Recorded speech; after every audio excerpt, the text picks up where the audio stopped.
આપ સર્વોને હેતપૂર્વક જય શ્રી સ્વામિનારાયણ। આજની સત્સંગ કથા વાર્તા નિજ મંદિર સાવરકુંડલા। પવિત્ર ચાતુર્માસમાં આપને શ્રીમદ ભાગવતના દશમ સ્કંધની કથા સાંભળશું। અધ્યાય 37।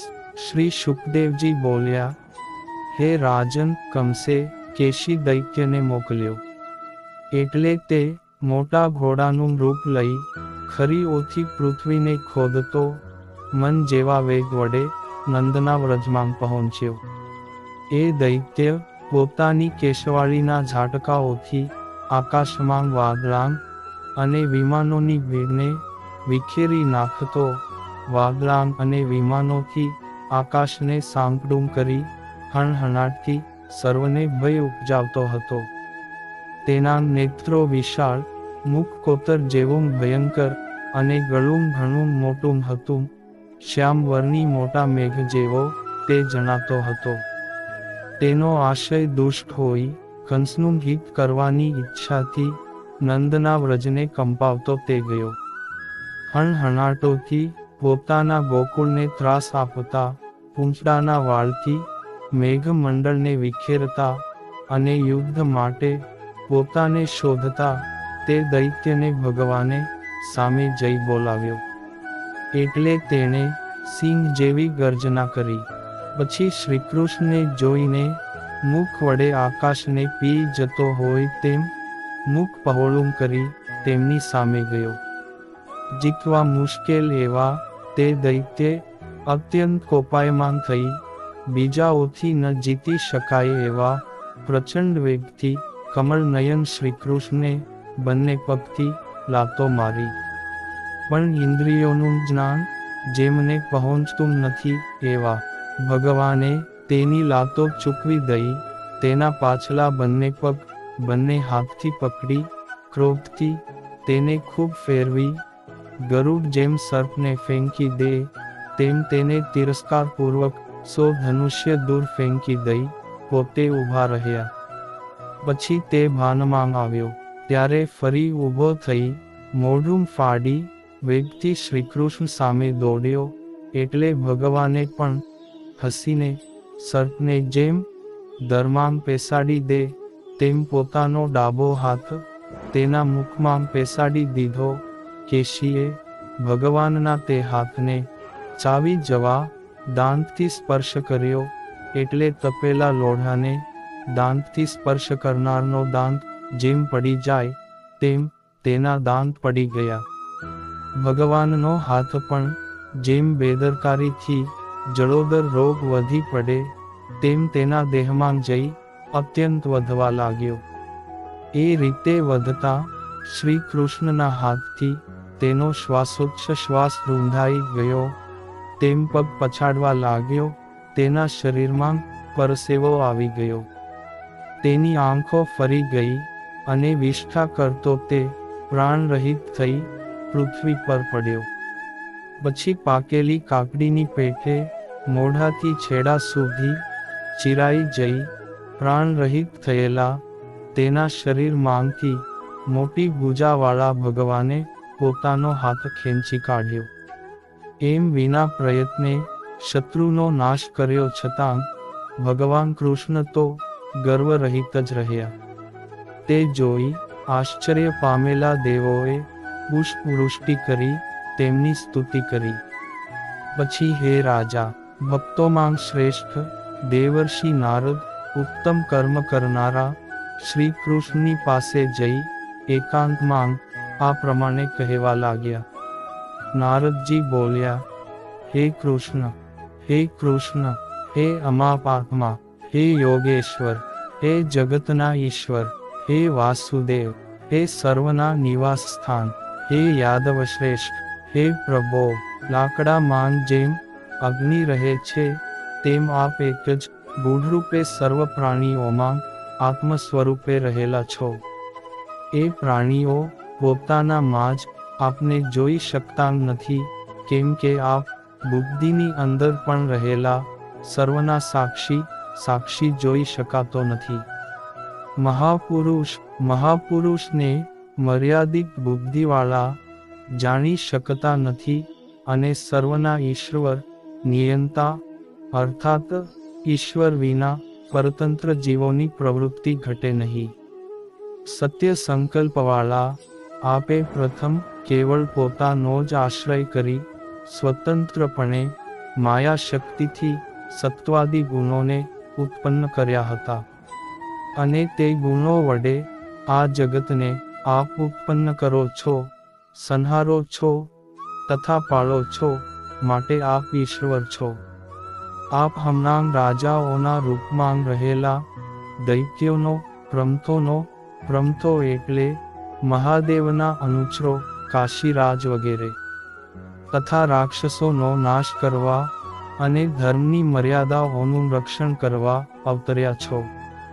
આપે ઘોડાનું રૂપ ધરનારા આ દૈત્યનો રમત માત્રમાં નાશ કર્યો તે બહુ સારું કર્યું. આ દૈત્યના હણહણાટથી ત્રાસેલા દેવો સ્વર્ગ છોડી જતા હતા. વળી હે વિભો, ચાણૂર, મુષ્ટિક આદિક બીજા મલ્લોને, કુવલયા પીઢ હાથીને તથા કંસને પણ પરમ દિવસે આપથી નાશ પામેલા હું જોઈશ. પછી હે જગતપતિ, શંખાસુર પંચજનનો, કાલયવનનો, મૂળ દૈત્યનો તથા નરકાસુરનો આપ નાશ કરશો, પારિજાતને હરશો, ઇન્દ્રનો પરાજય કરશો અને પોતાની કૃપા, વીરતા, પરાક્રમ વગેરેનું મૂલ્ય આપીને વીર કધયાઓ સાથે વિવાહ કરશો, દ્વારકામાં મૃગરાજાને પાપથી છોડાવશો, જાંબુતી સાથે સ્યમંતક મણિ લાવશો, બ્રાહ્મણના મારેલા પુત્રને મહાકાળના ધામમાંથી જીવતો પાછો લાવી આપશો, પૌંડ્રક મિથ્યા વાસુદેવનો નાશ કરશો, પછી કાશી નગરીને બાળશો, દંત વક્રનો નાશ કરશો અને યુધિષ્ઠિરના મહાયજ્ઞમાં શિશુપાલને મારશો. આ સિવાય બીજાંગ પણ પૃથ્વી પર કવિઓએ ગાવા યોગ્ય જે પરાક્રમો દ્વારકા માંગ રહીને આપ કરશો તે હું જોઈશ.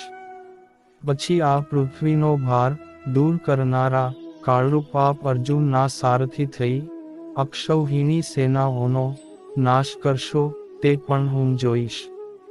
કેવળ શુદ્ધ જ્ઞાન સ્વરૂપ પરમાનંદ સ્વરૂપમાં જ સારી રીતે રહેવાથી સર્વ કામનાઓ સારી રીતે પામેલા, સફળ ઈચ્છાવાળા અને પોતાની ચૈતન્ય શક્તિથી માયારૂપ આ ગુણ પ્રવાહ જેમનાથી દૂર થયો છે એવા આપ ભગવાનને શરણે અમે આવ્યા છીએ.